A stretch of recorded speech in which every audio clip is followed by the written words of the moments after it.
Hello. What's up? We've been doing a lot of work on the other Miata, my girlfriend's Miata. But right now, we're gonna do some work to my SE. When I got her, she didn't come with a shift boot. So, that's what we have here, a shift boot. So first you wanna start by undoing a clip here, and a clip there. A little spot, put like a little flathead or something. Put that in here. Ta-da. Now you can put a full up or a screwdriver in there and start undoing. Now put this in a safe place. You do not want to lose it. Then in the center console, there should be 2 fill-ups. Luckily for me, there's only 1. So undo that. Yeah! Thank you, sir. And now you should be able to kind of wiggle it. It should pop out of here. There you go. And then you slowly want to get it out and pull this out forward, and careful you don't snag these rubber pieces. Okay, so right here, this plug, you have to undo it. All you do is that little centerpiece, you press it down. And that should be connected to the center console. See right here? You press the flathead and press it in and pop it out. Something else I want to fix. See this? It's just very loose and sloppy. And this one is tight. You can actually close it. See that? Well, we're gonna fix this one too. Here's how. So if you look here, so look, see how there's like a little spring and it's holding it. This is broken. It's not supposed to be like that, but it still works. It's being held on by a little clip. Well, this guy, you can see the spring came off or it got undone. So we're gonna put it in real quick. Grab your little screwdriver or flathead. Lift it up. Ta-da! I don't know how, but basically you grab it, you get it on one side and just pry it in. But now, nice and springy.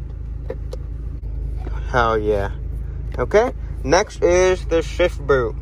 To do the shift boot, you should have this little cover that'll go here, and this basically holds on to the shift boot. But the guy took off the hardware, and I'm kind of scared now because I don't know if I have it. There should just be some regular wood screws that'll go in there. For now, let's put on the shift boot. So this how it should be. See how that lump comes out and stuff? Well, that can be covered by the boot. I didn't know that, I just realized. Put the boot on top of this piece, and you have to match it up with these little pins. So all these holes have to go through that. Do it one by one.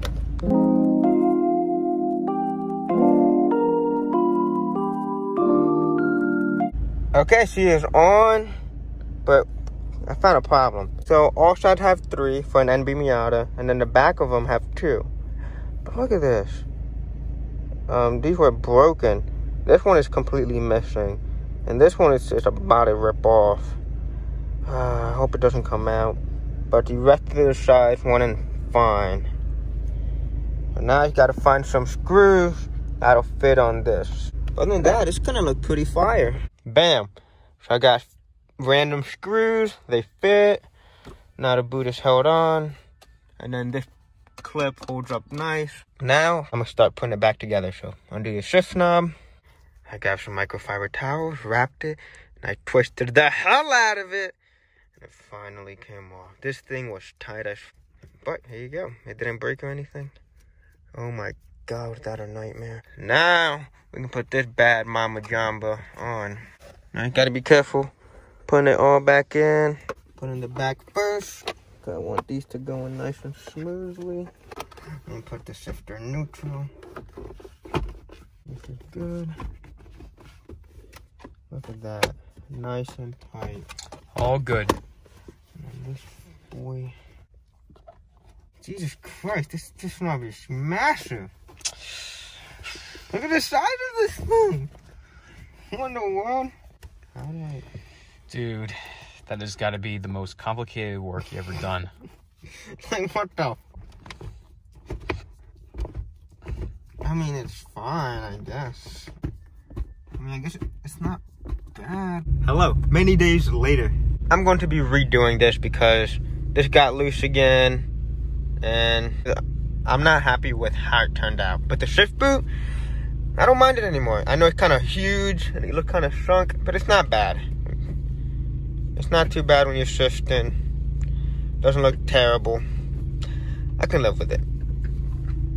I figured out the best way to fix it. This is what I did with my other NB Miata. I just forgot how I did it. But the best way to fix this is by using a paper clip. By now you know how to remove this, so pop this off. So as you can see, this is what is always freaking breaking. This broke. See that little lever? So I need to put this little spring back on it, get it all hooked up. And then instead of having this piece of plastic holding it, I'm gonna bend this paper clip and make it hold to the spring. This little spring, the little stick, you have to put the little stick in the hole, and then you loop the little hole with that stick. Now this is gonna fall off again because this is not, that piece right there, this is not supporting it anymore. We need something else to hold it down. Well, that's when you get this paper clip into play. You can make your own lock. Ta-da! So as you can see, I put a paper clip, I looped it around that plastic piece, and now it will just never get undone. No matter how hard you hit it, that paper clip is holding it in place. Perfect. I never have to worry about it getting undone now. I'm gonna do the same thing on here, but look, that one's broken. It hasn't fallen off, but as you can see, it's very close. I don't ever want to get back down here. So here's what you do. That's what I did. So this, you just push it down onto your little clicks. Yeah, clicks. And that's just enough room to put a paper clip in that little gap. This piece, you can just remove it. It's not doing anything. And what I did was, that paper clip, I just broke it off.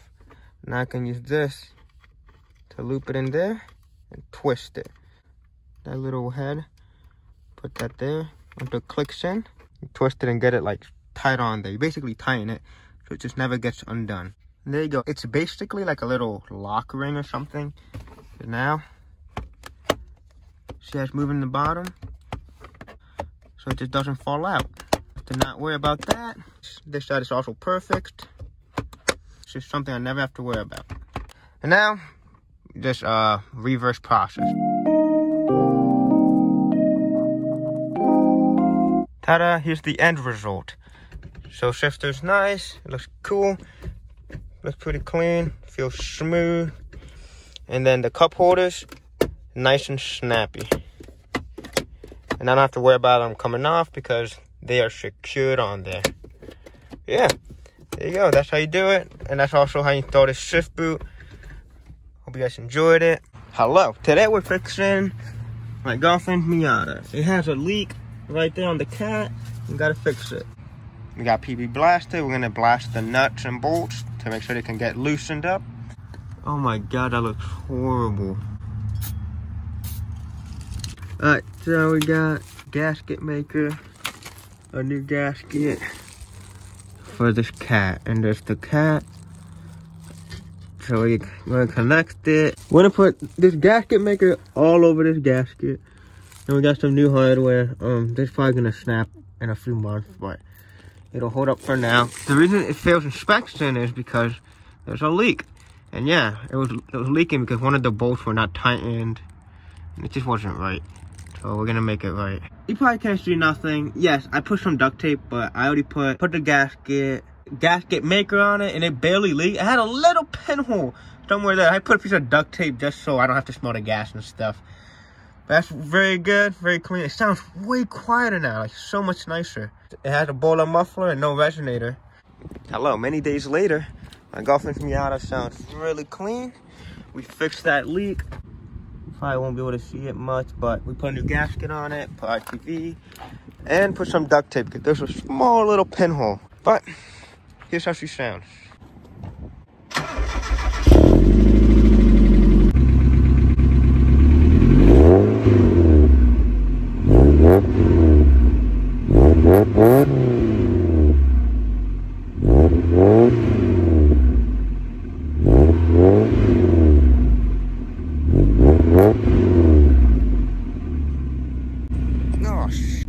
But yeah, now she's nice and quiet. It actually sounds really good. Before, it used to be so loud and annoying. But now it sounds clean. It doesn't smell like gas in there because the exhaust was right there. So it's coming along very good. And yeah, that'll be it for today's video. Sorry it's a little boring and short. I just wanted to post something. Next video should be exciting. But that'll be it for today's video. Thank you guys so much for watching. Press that like and subscribe. You're awesome.